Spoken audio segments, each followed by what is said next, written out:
Call থেকে জল পড়াটা ভালোভাবে লক্ষ্য করো।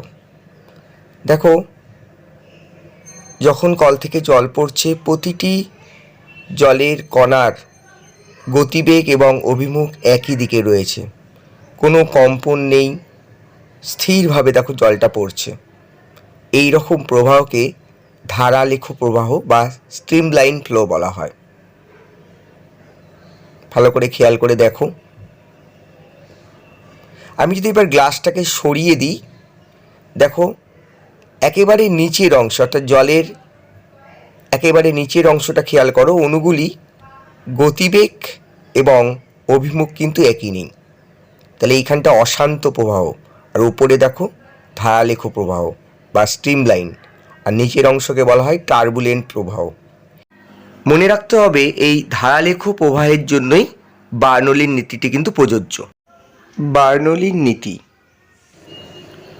কোনোভাবেই শক্তিক্ষয় না হলে বা বাইরে থেকে কোনো শক্তি সরবরাহ না করলে কোনো প্রবাহের মোট শক্তি অপরিবর্তিত থাকে স্থান ও কাল নির্বিশেষে। এখন এই শক্তির তিনটি ভাগ: গতিশক্তি, স্থিতিশক্তি এবং চাপ শক্তি বা চাপজনিত শক্তি।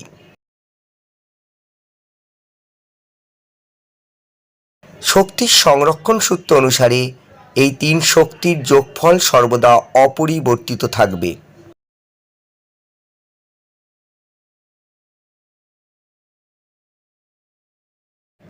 এই তিন শক্তির মান নির্ভর করবে ওই বিশেষ প্রবাহীর উপর। প্রবাহীর ভিন্ন স্থানে এই সমষ্টির মান থাকবে অপরিবর্তিত।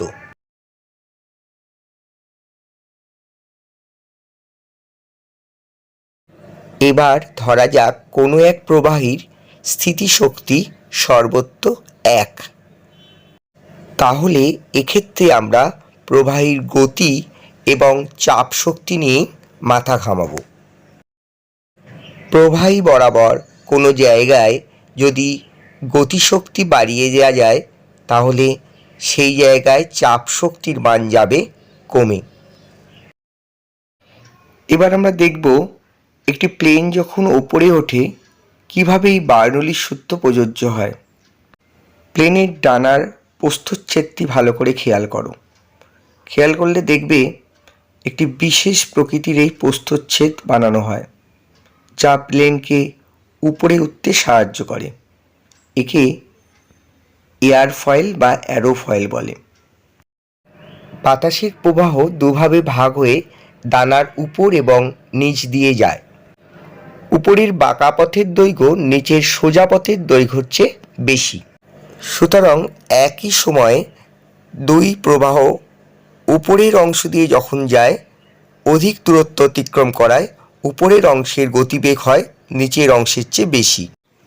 এইভাবে উপরের অংশের গতিবেগ বেশি, চাপ কম, নিচের অংশের গতিবেগ কম, চাপ বেশি। এইভাবে প্লেন উপরে উড়ে যাবে। এবার আমরা আরও কিছু ঘটনাকে বার্নৌলির নীতির সাহায্যে ব্যাখ্যা করার চেষ্টা করব। তো প্রথমেই আমরা দেখব যে বার্নৌলির নীতির প্রয়োগ।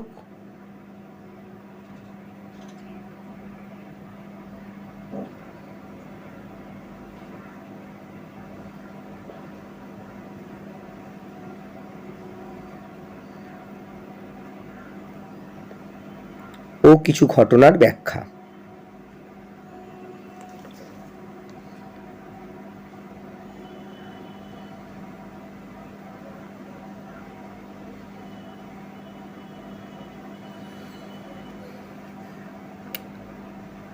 প্রথমে আমরা যেটা নিয়ে আলোচনা করব সেটা হলো অ্যাটোমাইজার বা স্প্রেয়ার।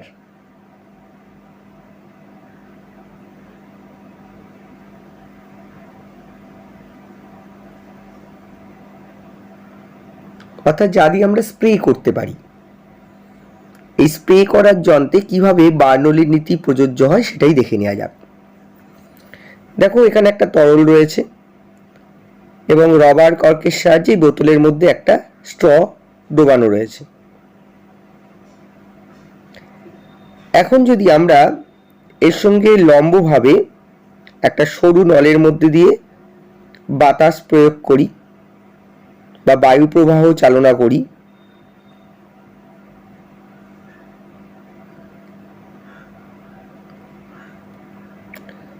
তাহলে কি ঘটবে? দেখো, উপরের অঞ্চলে অর্থাৎ স্ট্রয়ের ঠিক উপরের অংশে দেখো বায়ুর গতিবেগ বেড়ে যাবে। তাহলে স্ট্রয়ের উপরের অংশে বাতাসের গতিবেগ বেশি থাকবে।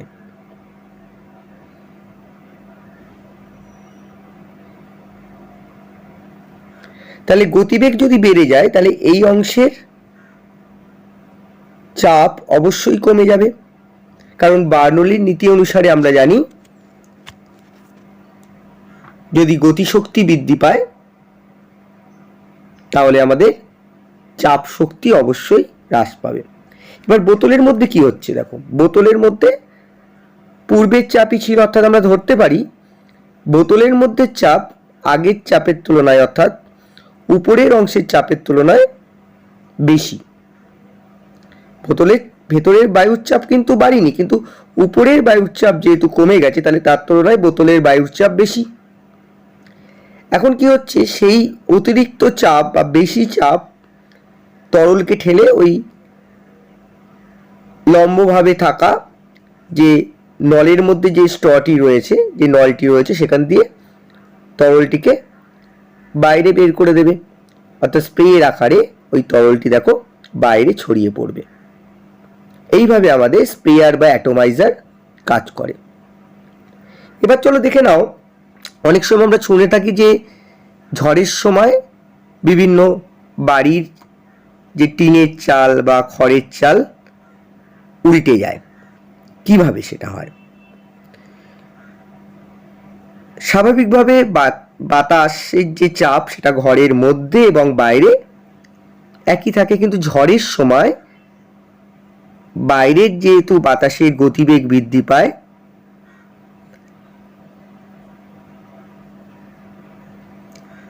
অর্থাৎ ঘরের যে চাল সেই ঘরের চালের ওপরের দেখা যায় চাপ ক্রমশ হ্রাস পাবে। ঘরের ভেতরের চাপ কিন্তু একই রয়েছে, অর্থাৎ আমরা বলতে পারি বাইরের গতিবেগ বাড়ার কারণে বাইরের চাপের তুলনায় ঘরের চাপ তুলনামূলক বেশি, এবং এই অতিরিক্ত চাপ, ঘরের মধ্যে থাকা যে অতিরিক্ত চাপ, সেই চাপের প্রভাবেই কিন্তু দেখতে পাবে ঝড়ের সময় চাল উল্টে যেতে পারে। এটাও কিন্তু ওই বার্নৌলির নীতির দ্বারাই আমরা ব্যাখ্যা করতে পারি।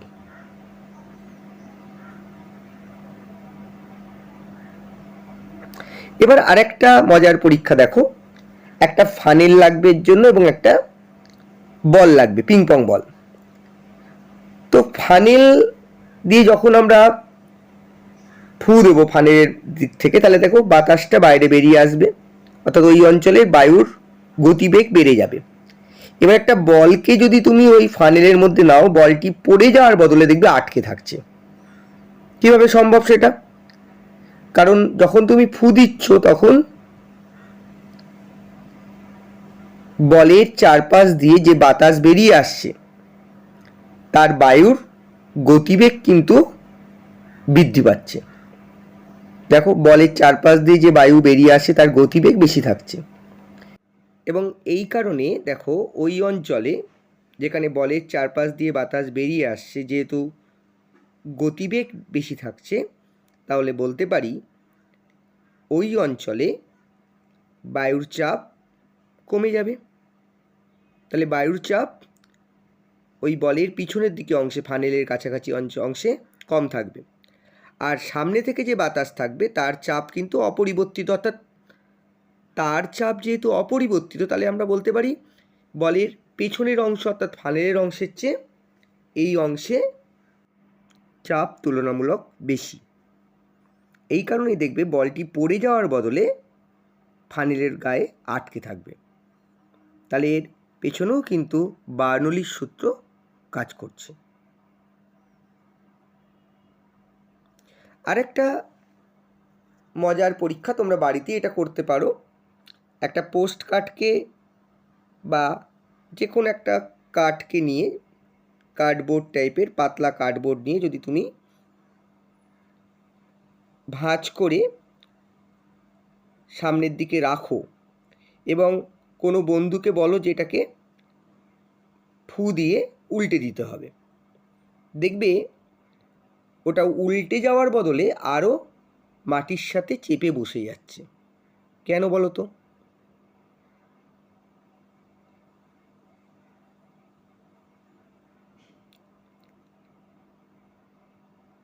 তোমার বন্ধু যখন ফু দিচ্ছে তখন ওই ভেতরের দিকে কি হচ্ছে, বায়ুর গতিবেগ বেড়ে যাচ্ছে, ফলে ভেতরের দিকে বায়ুর চাপ কিন্তু তুলনামূলক কমে যাচ্ছে।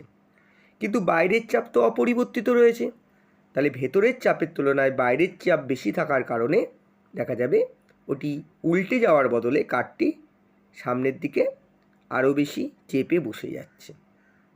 তাহলে কারণ কিন্তু আগের মতোই, ভেতরের অংশে গতিবেগ বৃদ্ধি পাচ্ছে। তুমি যেহেতু ফু দিচ্ছ তাহলে গতিবেগ বেশি থাকছে এবং বাইরের যে বায়ুর গতিবেগ সেটা যেহেতু অপরিবর্তিত থাকছে, তাহলে বাইরের চাপও কী থাকছে, অপরিবর্তিত থাকছে এবং দেখা যাবে ওটা আরও বেশি কামড়ে বসে থাকবে। বাইরের বায়ুর চাপের কারণে অতিরিক্ত বায়ুর চাপ সেটা কিন্তু ভেতরের তুলনায় বেশি হচ্ছে এবং যা ওটাকে উল্টে ফেলার বদলে আরও চেপে মেঝের সাথে আটকে দিচ্ছে। এছাড়া অনেক সময় আমরা রেল স্টেশনে প্ল্যাটফর্মে একটা সতর্কবার্তা শুনতে পাই যে কোনো একটা প্ল্যাটফর্ম দিয়ে থ্রু গাড়ি যাবে, যাত্রী সাধারণকে একটু দূরে দাঁড়াতে অনুরোধ করা হচ্ছে। তার কারণ কিন্তু ট্রেনটি যখন যাবে তখন ট্রেনের সঙ্গে তোমার সংঘর্ষ না ঘটলেও ট্রেনের লাগোয়া যে বাতাসের গতিবেগ বেড়ে যাচ্ছে এবং বাতাসের গতিবেগ বেড়ে যাওয়ার কারণে সেখানে চাপ কম থাকছে, বাইরের চাপ বেশি থাকায় তুলনামূলক তোমার ট্রেনের সাথে সংঘর্ষ বা অ্যাক্সিডেন্ট ঘটতে পারে।